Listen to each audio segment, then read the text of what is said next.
Hello everyone, and welcome to another video. I'm Simply G, and today I'm going to be giving my review for one of Iradori Sakura's most recent releases, Silkscreen.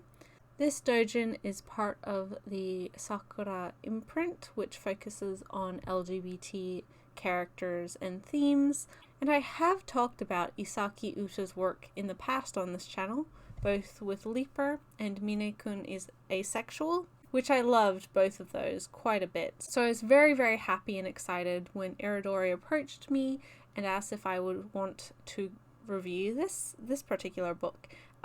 So like with those two prior reviews, I also got a review copy for this. Although this release is currently available on their website and you'll find the link for it down below, absolutely give it a shot if it sounds like your thing. So Silkscreen follows a young woman who initially at the beginning of the story is talking about one of her classmates who really entranced her, I think opened her up or made her aware of her attraction to women.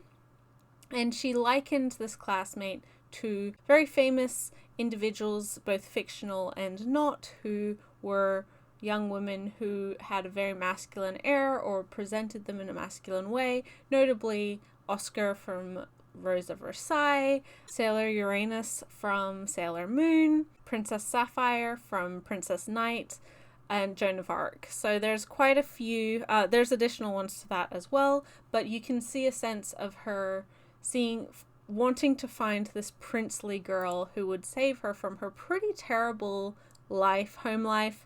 It seems that her family is very controlling and relatively abusive to what she can and can't do. They don't allow her to value herself, and they also really just don't value her as a person.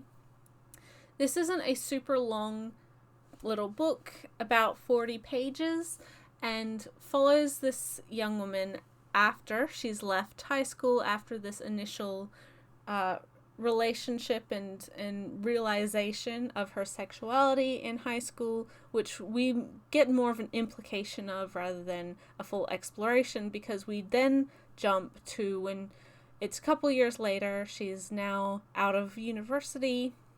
She's had a girlfriend for several years, and has kind of cut ties with her family. And her artistic growth, her artistic focus has really changed from when she was in high school.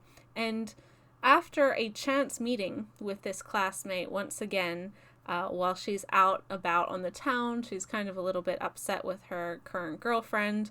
She reunites by sheer coincidence this other person that they had been thinking about, and confronted with who that person is now.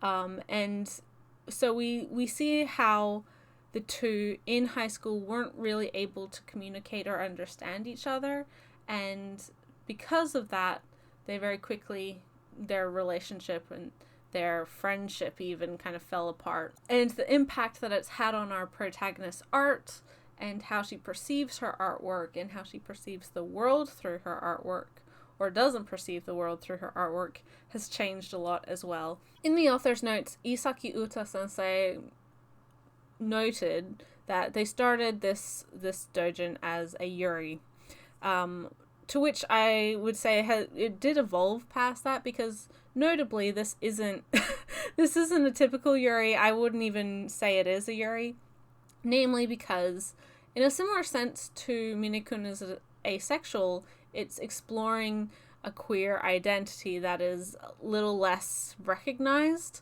that being non-binary, people who are outside of the gender binary, and how they fit into society, into themselves, and how they perceive themselves, other people perceive them, and also how that gender identity can kind of shift and change and have that fluidity that comes with being gender fluid and non-binary. Like with Mine-kun is asexual, this is more so about a relationship that has ended. And that's another note that Isaki Uta sensei mentioned. And it kind of draws a parallel to all of Uta's works, whether they be queer or otherwise, about the ending of relationships and the impact that a failed quote-unquote relationship can have on your life and the value there is in that.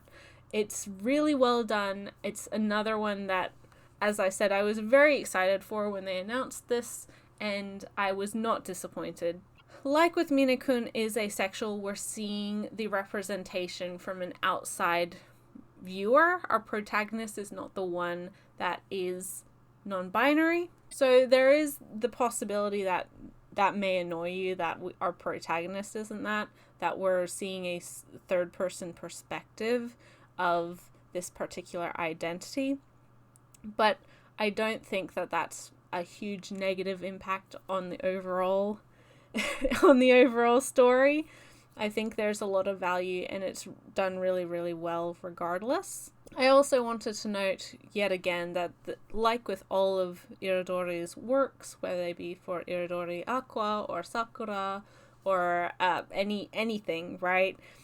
Fantastic translation. This one has been translated by Itsuki, and lettering is phenomenal once again from Tim Sun. Just a really wonderfully put together little comic.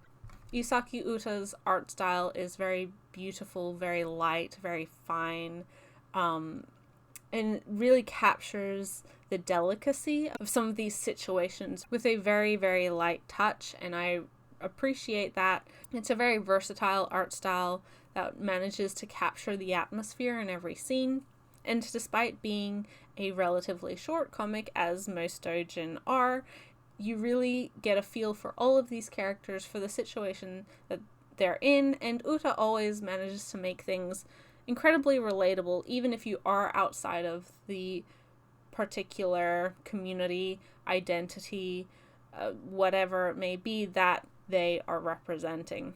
So once again, I really have to recommend another Isaki Uta work. Silkscreen is beautiful, just fantastic, short little read, very much worth your time, your money, your interest, and I cannot wait for more from this creator, more from Iradori Sakura, and I hope you guys all give it a try if it sounds like your thing. So those have been my first impressions, as well as my general review and recommendation for Silkscreen by Isaki Uta, released by Iradori Comics under their Iradori Sakura line. And I hope you guys have enjoyed. I will catch you in the next video. Bye till then.